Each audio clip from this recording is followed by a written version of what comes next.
주말 내내 저는 마음이 좀 좋지 않았습니다. 왜냐하면 이번에 올라온 금쪽 같은 내 새끼 편을 보면서 너무나도 마음이 저릿했습니다.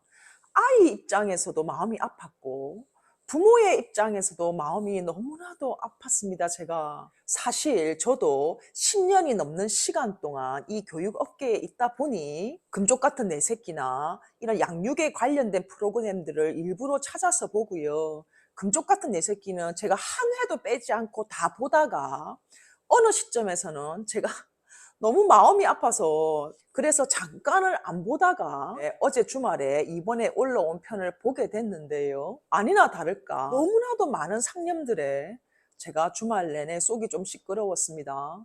자, 굳이 이번에 올라온 금쪽 같은 내 새끼 편이 아니라 하더라도 금쪽 같은 내 새끼 전편을 거의 다 본 사람으로서 말씀드리건데 조심스럽습니다. 악플 달릴까봐. 그런데 오며 가며 우연찮게라도 이 영상을 보실 양육자인 당신을 위해서 말씀을 드려보겠습니다. 저는 사실 문제 아이는 없다고 생각하는 주입니다. 태어나면서부터 문제를 가진 아이가 있습니까? 저도 두 아이를 낳고 키웠습니다만 타고나는 기질, 성격, 성향 그런 것들은 분명히 있습니다만 그러나 그 기질과 성향과 성격은 내가 어떤 환경에서 키우느냐, 내가 어떻게 양육하느냐, 부모인 양육자인 내가 어떻게 이끌어 주느냐에 따라서 정말 많은 부분이 바뀌고 많은 부분이 개선되고 많은 부분이 그 아이의 정체성으로 고착화된다고 생각하는 일인입니다. 저는 개인적인 제 뇌피셜로 아이가 타고나는 DNA보다 그 아이를 둘러싼 그리고 이 아이가 양육되어지는 환경이 8, 90%이 아이의 정체성을 만든다고 주장하는 일인이기도 합니다. 그래서 부모인, 어른인, 양육자인 우리의 어깨가 무거운 이유지요. 아이들은 미숙하기 그지없는 생물체로 태어납니다. 너무나도 미숙합니다. 신체적인 것은 물론 정신적인 것까지. 제가 지금 우리 큰아이가 19살인데요. 지금 19살인 저 아이도 미숙합니다. 진짜 적어도 20년, 성인이 되는 20년까지는 부모가 가르치고 이끌어주고 훈육하면서 20년이라는 긴 시간을 보내와야 합니다.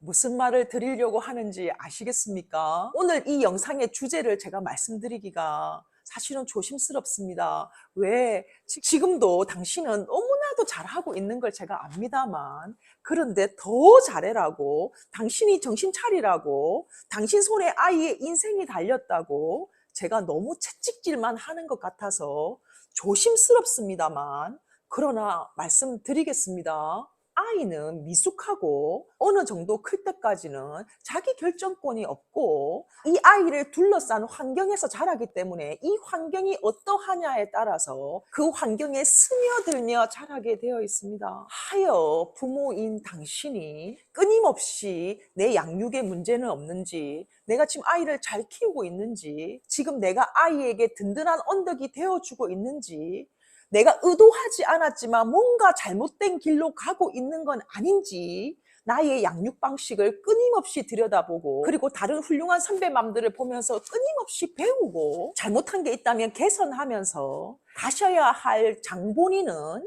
아이가 아니라 부모인 우린 겁니다.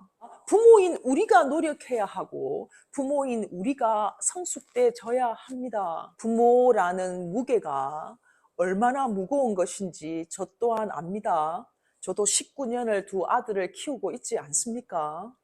그러나 힘들다고 징징거리기에는 너무나 미숙한 이 아이가 저를 우주인 양 바라보고 있습니다. 뭐라고요?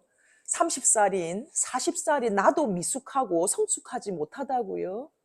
그러나 7살, 8살, 10살, 13살, 15살 이 아이는 나보다는 끊임없이 미숙하죠. 끊임없이 미성숙하죠. 그나마 나이도 많고 어른이고 부모이고 양육자인 우리가 아이에게 손을 내밀어야 합니다. 아이를 이끌어줘야 합니다. 제가 너무나도 많은 것을 요구하죠.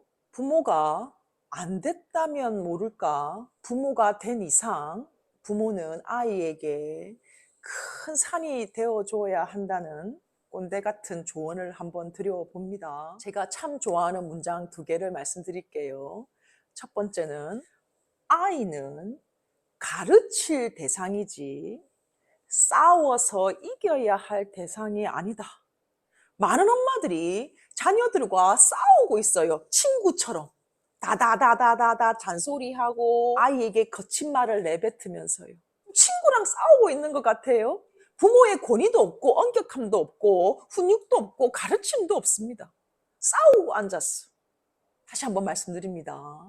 아이는 가르칠 대상이지 싸워서 이겨야 할 대상이 아니다. 자, 2번째. 제 책에 나오는 문구입니다. 아이와 부모 둘 중에 한 명이 변해야 한다면 부모인 우리가 먼저 변합시다. 아이보다 우리가 더 살았고 그래서 지식도 경험도 지혜도 인내도 통찰도 부모인 우리가 더 많이 가졌으니까요. 아이와 부모 둘 중에 한 명이 변해야 한다면 부모인 우리가 먼저 변합시다. 내일 봅시다.